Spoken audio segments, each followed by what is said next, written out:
Broadcasting from the business capital of the world, this is the Podcast Business News Network. Welcome back to the show. We are joined live here once again with our friend Alex Leech. Excited to have her here both on the podcast and the Zoomcast. She's a coach. Obviously, she does a lot to help those who are neurodiverse. She's also a consultant and advocate as well, hailing from beautiful Toronto, Canada, but working with people all over. So let's welcome back to the show, Alex Leech. How are you today? I'm great, Jill. Thank you for having me. How are you I'm doing doing today? great, thank you. Yeah, what's the weather like? Is it feeling fall like? Oh, it's like it was fall and it was lovely. It's my favorite time of year. And then today it's like back up at 18, 19 degrees. I'm like, what's going on? Yeah, I But the know. colors are stunning and beautiful. So I'll take it. I'll take Beautiful. it. Well, Yeah. well, we're excited to have you back. And for those new timers, would you mind just going over a little bit about what you do as a neurodiverse coach and so much more? So I am a neurodiversity specialist, and what that means is I am a neurodiversity consultant and coach and advocate.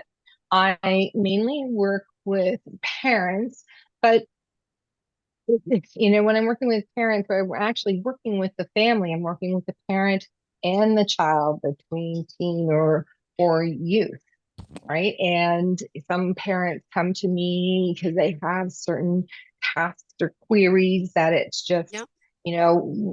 help me with this. So that's the consultancy part.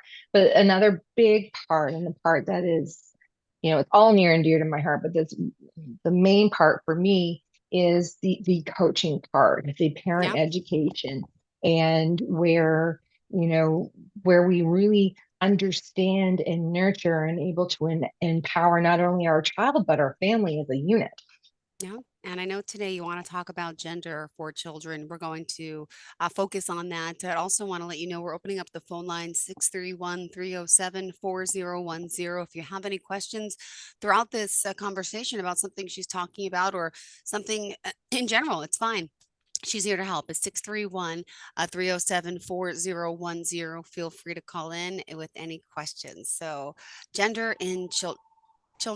Okay, someone's calling. Did you hear that? It's That was bringing off the hook already. Yeah, hi. so Welcome to the show. You are live on the line with Alex Leach. Who's this?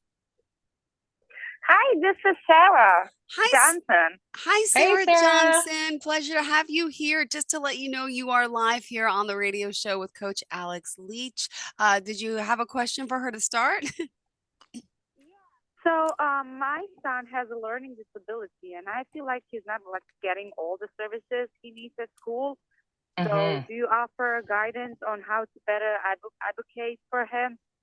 This is Yes. my like only child, and I'm honestly not great when it comes up to communicating with his school and other professionals. I Mhm. tend to be like push over. Hmm. And that's the thing. Like we have been, especially as parents, we're so conditioned that everybody, other than us knows best. And then when we come to the school, we come to the parent teacher interview where we're talking with the teachers, we're talking with the principal, or we're trying to get services. Mm-hmm. There's these hoops that we have to jump through, and these hoops only happen at certain times of the year, or only certain amount of resources are available. And our kids aren't fitting in these little tiny boxes that they're expected to fit in. So what do we do? Nobody wants to become that mom, but unfortunately, we have to, right? And Mm-hmm. so there is that part of my, what I do in my practice that I'll, if you called in and we started working together, it's like, what's going on? Where are you? What are the concerns? What have you tried? What has worked, but what hasn't worked? What do you feel is needed? And then we work a plan around that, right? And it's really me helping, guiding you, being your cheering section and support section while you are supporting your child and moving through it. And it's a teamwork, together. And sometimes those services aren't so available. So then we talk about like what are things that you can do to help your child at home. Does that Oh, okay. answer part of your question? Like You know, Yeah, well, there's so much, right? not a problem. Thank you for You're Oh, explaining me very all of it. welcome. You're very welcome. It's really where we meet, where you're at, where your child is at, and we go from there, right? Because they're, you know, so far the cookie cutter system hasn't been working. So we have to get hmm out of that box and figure out what it is and fill those gaps. And that is only something that can be uniquely done working together. Yeah. perfect. Any other questions for her? No, that would be it. All right. Oh, Any thank you more? so much for calling in. Thank I really you. appreciate it. Thanks so Thank much. you. Have a wonderful day. You too. Bye You bye. Thanks too. again. Again, the lines are open 631-307-4010 if you do have any questions, but that must be a common, very common Oh, question, it's right? Most parents have such trouble with this. And being mhm. that it's new waters, the only child, especially not having anyone maybe that has had a problem like this in the past, you're the first, and you don't Mhm. know who to turn to, who to listen to. Oh, exactly. And it can feel very isolating and hmm overwhelming. And then, and that trickles down to, our children where we're trying to shield them for that. And they don't. So it's like, where do you go? What do you do? Who do you talk to? Right. And especially if you're not being heard by your school or the teacher, it's incredibly frustrating. It Yeah. really is. All right. I'm sorry to digress, but again, the lines are open. We were Mhm. talking gender. Could you share? I'm sorry, I forgot where we left off as well. That's okay. We'll take the calls as they come in and go, but the topic that it's a really big topic right now. It really is about like gender diversity and how it intersects with neurodiversity.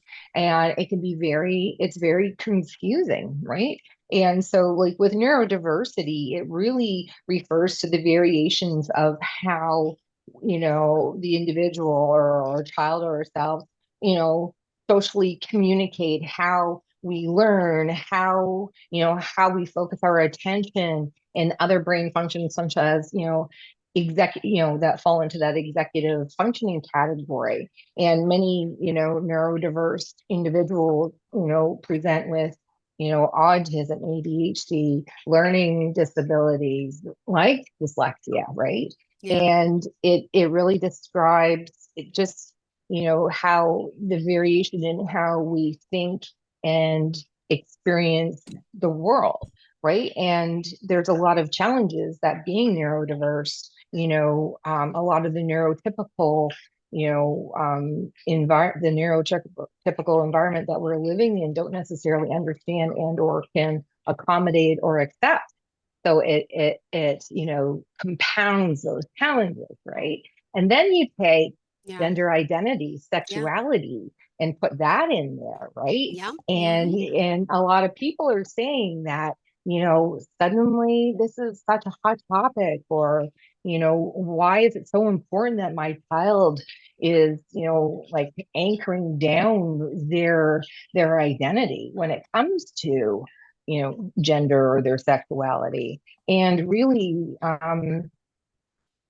that that when you think of gender, it is a sort of Western social construct that tells us about masculine and feminine, right? So Okay. we're, automatically expected to be put into these boxes. Uh-huh. And so it doesn't really take into consideration that some people, some individuals, they can be, they're born male and they feel more feminine. Does that mean that they fall in transgender, or do they have more feminine as well as masculine, behaviors and expressions, right? Yeah. So there's a lot of terms that are coming up today, and parents are, I hear it, and it's in my household conversations, right? Your heads are spinning. We're all talking about pronouns and he, she, they, and we're talking a lot of youth, they're all talking about, gender, being gender fluid, or are they gender queer? Are they Mm-hmm. transgender? Are they agender? So and then parents are like, I've got this and now Yeah. I've got that. So what is a parent to do? Right? Yeah. So, and there's a lot of, there's a lot of research out there, and it's like, why does it seem to be more prevalent in the, the neurodivergent community? And a lot of that comes down, one of the theories, and it's Hmm. the leading theory is really um, that they're already feeling very different. Yeah. And the queer community is a very safe place because everybody's accepted for who they are, Yeah. you know and and as a parent, depending on how we were as parents brought up and what our expectations are around this topic, and then we have our children coming in talking language that we're not familiar with, Oh, and everything is much more open and accessible, and then you're just like, what does this mean? And why is it so important for you to identify? That's hmm. one of the questions that we had, in Yeah. our household as my daughter, was identifying. And we're just like, well, how can, not that it wasn't the question of how can you know, but Yeah. there's a lot of studies showing that, and a lot of clinicians have reported that, it's really important for a for many neuro distinct individuals to um, distinguish who they are, right, and identify, not the part of their identity, right, and also to knowing, and some people, parents start questioning, but also understanding that these children are, they're telling us and their parents and their friends and their peers, the community, this is who they are. And there's such a Yeah. strength behind that, Hmm. right? There is. Oh, Yeah, there's so much to talk about, and I could go on and on and on. But if anybody is calling in, or if there's a call who wants to ask a question about that, like yep. part of it is, 631-307-4010. 631-307-4010. but a lot of parents Oh, like when okay. oh, here Someone. we go, bring it on. Hi, welcome to the show. You are live on the line with Alex Leech. Who are we speaking with? Oh, yes. Hi, how you doing? My name is Eamon. Just calling in today. My son has ADHD, and I tend to lose my patience a lot. It's really difficult getting him to focus and sit still for homework, Mm, Hmm. all while working full time and being a single parent. I'm really Hmm. overwhelmed. What kind of techniques do you offer to help me better, be a better and more patient parent? wow. Oh, the fact that you're asking this question is huge, and that is an excellent place to start. Just that you're open to it, right? And thinking about, you know, looking at it from your son's perspective. Like, we have these expectations that, and only so much time, and this isn't happening the way that we want it to happen or expect it to happen. And then there's that flip side of that, right? Are we putting these expectations on our kids? We're Hmm. loving and support, but setting them up to fail. For example, something like having your son stand up while he's doing his homework, right? Instead Right. of sitting in a Yes. chair. And I'm telling you, I have ADHD, my kids have ADHD. And one of the hardest things that was to do was to be sitting in school or sitting down to doing homework, because you are, so much of your attention is focused on sitting still and being still, that you don't have the energy or the bandwidth to focus on the other things that are going on, because all your energy is focused on here and trying to listen. But so there's things like having him stand up, having him do timer breaks, Hmm. right? Say, okay, so what needs, sitting down and looking Thank and say, you. what needs to be done? That's an hour's work. Let's break it up into 10 minutes and set a Yeah. timer, and then have a break and then go back. So Yeah. that's an option too. Awesome. Great. Any Mhm. other questions you have? Hello, hello. Oh, I heard a click, so I think you We left. may have lost him. Okay, I didn't know that was something else. All right. Well, thank you for calling 631-307-4010. Again, we're still here talking with Coach Alex Leech. Remind us of the website again. It's www.alexleech.ca. Perfect. Yeah. All right, let's continue. So a lot of parents, they ask, they're like, okay, well, this is, my children are talking, or my child are talking about this.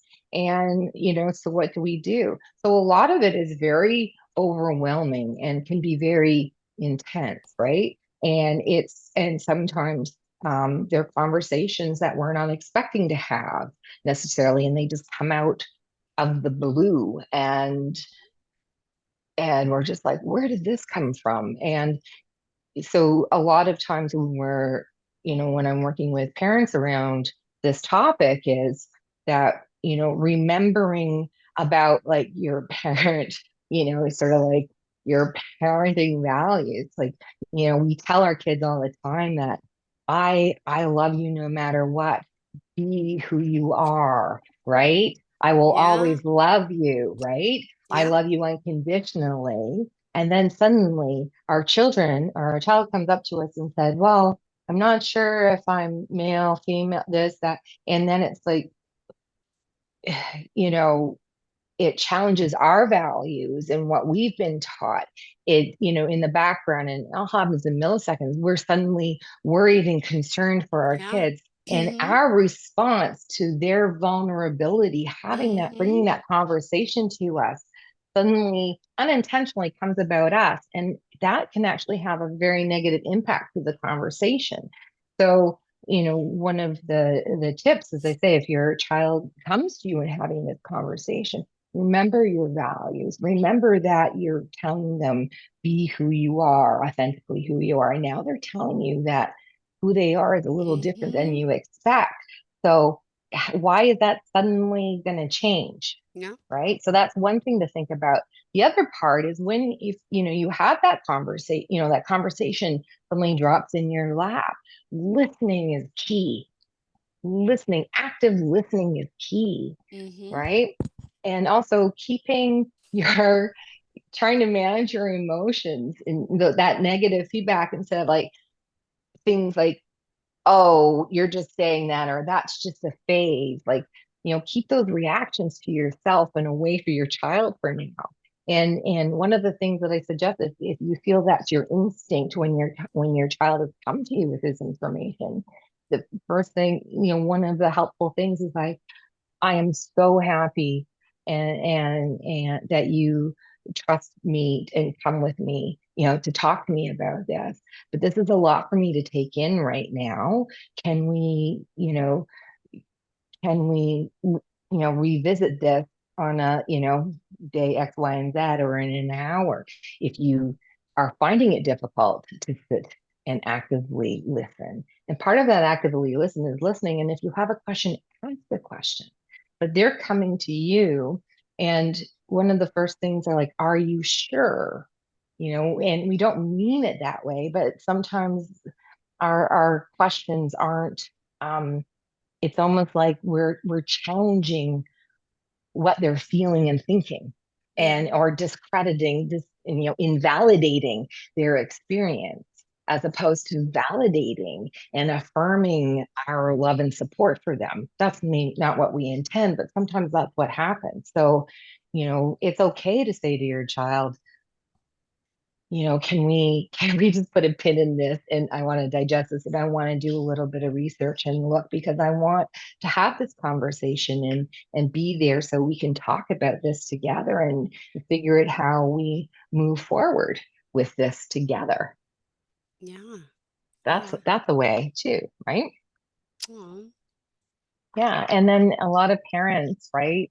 Their head is spiraling. So what do you do as a parent? There's a lot of great resources out there, but really vet your resources, right? Because, you know, reading an article, that's one thing, but there are so many wonderful websites out there, for parent support. But also part of this is also having, so you could have, say, a parent support group or finding peers, other parents who have gone through this. There's lots of Facebook groups, community services out there, but also, having, helping your child find support to have a place or a safe community to talk about their experience or their questions that is outside of their parents, so they don't have to be careful of what they're saying, or are they hurting their parents' feelings. So Yeah.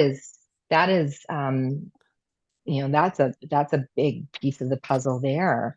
And recognizing that some of our kids, like whether they're autistic or ADHD, they're just saying sometimes they're trying to have a conversation with us, and they're having difficulty expressing and articulating what they are feeling.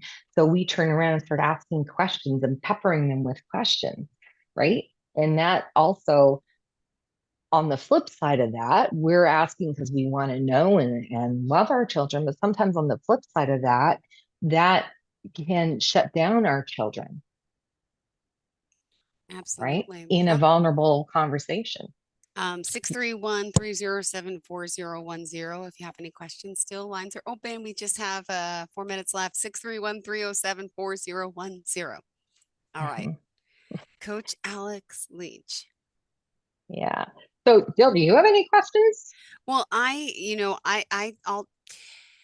take this into, how do I say this? I think I told you I have a nephew who's, Hmm. we'll say, Hmm. neurodiverse. We have a dear friend whose son was born with half his brain.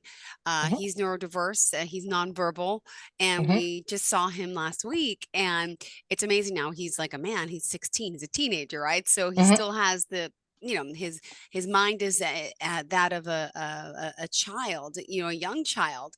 Hmm. And now he's growing up, and what's happening, which is all new to my friend, who's his mother. She is experiencing anger fits. Now he's 16. He Hmm. never had this.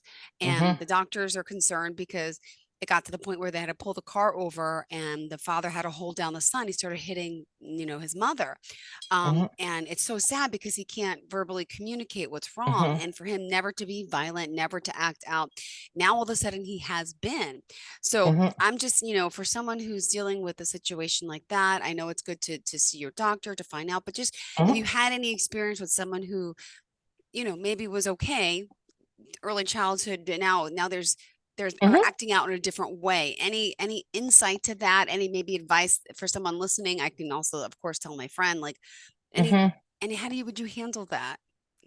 Well, a lot of that is, I do have a couple of clients that have experienced that, and all of a sudden there's these violent outbursts, whether it's to themselves, like, self-hitting or hitting or Mhm. throwing, and remembering that, that expression, no human likes to be dysregulated, and what's even worse is when you're not feeling heard or understood, and especially for autists that are nonverbal, Yeah. right? If and everybody changes, and when you're going through those teenage years, there's so much going on, Mhm. you know hormonally, and growth, and if you can't express yourself, Oh, it's incredibly frustrating. no. And for it to escalate to like where there's some physical violence, that that pent up frustration has been there for some time, Yeah.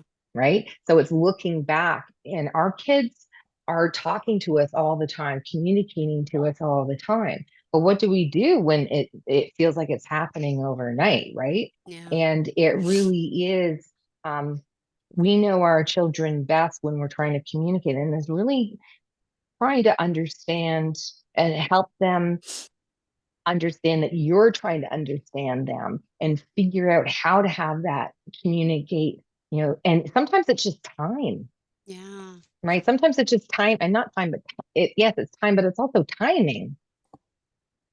Sometimes it's timing, because not only one of the things that we learn when we grow up is, yes, there's a time and place for certain things. What happens when and especially when you're noticing, sometimes you're feeling things so viscerally at that moment that you you have to say it right now, because you can't hold it in any longer. Mhm. So what do you do, Yeah. right? That's part of it too, right? So it's hard to talk about it in generality. It's a lot Yeah. easier when a parent comes and talks to me about a specific, and we can look at it, you know, has this happened before or in a milder version of, and we kind of like dissect the situation and look at it and then make a sort of a plan and suggestions and tips and move forward. Right? Got it. Well, thank you for that.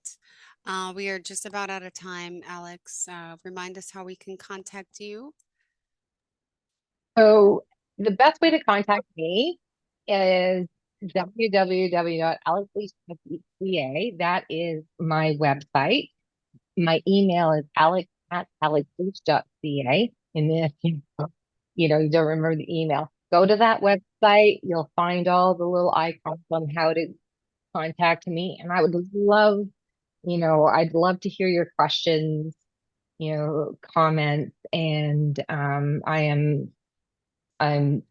there to help, to listen, to advice. And I also have, a lot of resources that I offer up for free. I'm just about to put a free download on there on a parent's guide to managing stress while raising a complex kid. So there's some great tips in there. So that should Okay. be up soon too. And just click on that and Perfect. And alexleech.ca, is that how we find you? alexleech.ca. There's so much here to talk about, and it's so, a half an hour is never enough time. So, yeah, if you have any questions, just email questions and I'd be more than happy to answer. Perfect. Thank you so much. We appreciate you, and it's good to have you here as always. And we'll talk soon, okay? Thank you so much, Thank you to Joe. our callers for paying attention, calling in with your questions, and good luck with your kiddos too, right? Awesome. Reach out if you have any more questions to her directly. Thank you. Are you looking for even more of the podcasts and hosts that you love? The Podcast Business News Network is proud to announce that you now have even more ways to listen live. Check out the MyTuner Radio, online radio box, and Simple Radio apps on iOS and Android, or find us online. Search for Business News Network on mytuner-radio.com, or search Podcast Business News Network on streama.com and onlineradiobox.com/US. Take your podcast on the go and don't miss a minute of the action.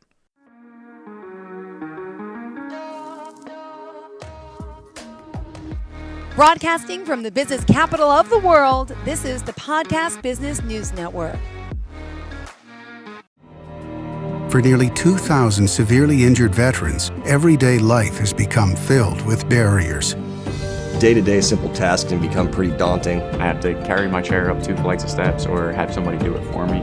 What scares me the most is just the falling. When I'm struggling with my house, I think, to have that one great barrier just knocked down, it's crucial. Home for Our Troops is a wonderful nonprofit that builds a mortgage-free, fully adaptive, handicap-accessible house. And there's no catch. It'll be our very first home that we've ever owned. This is a game changer. This is where your life begins again.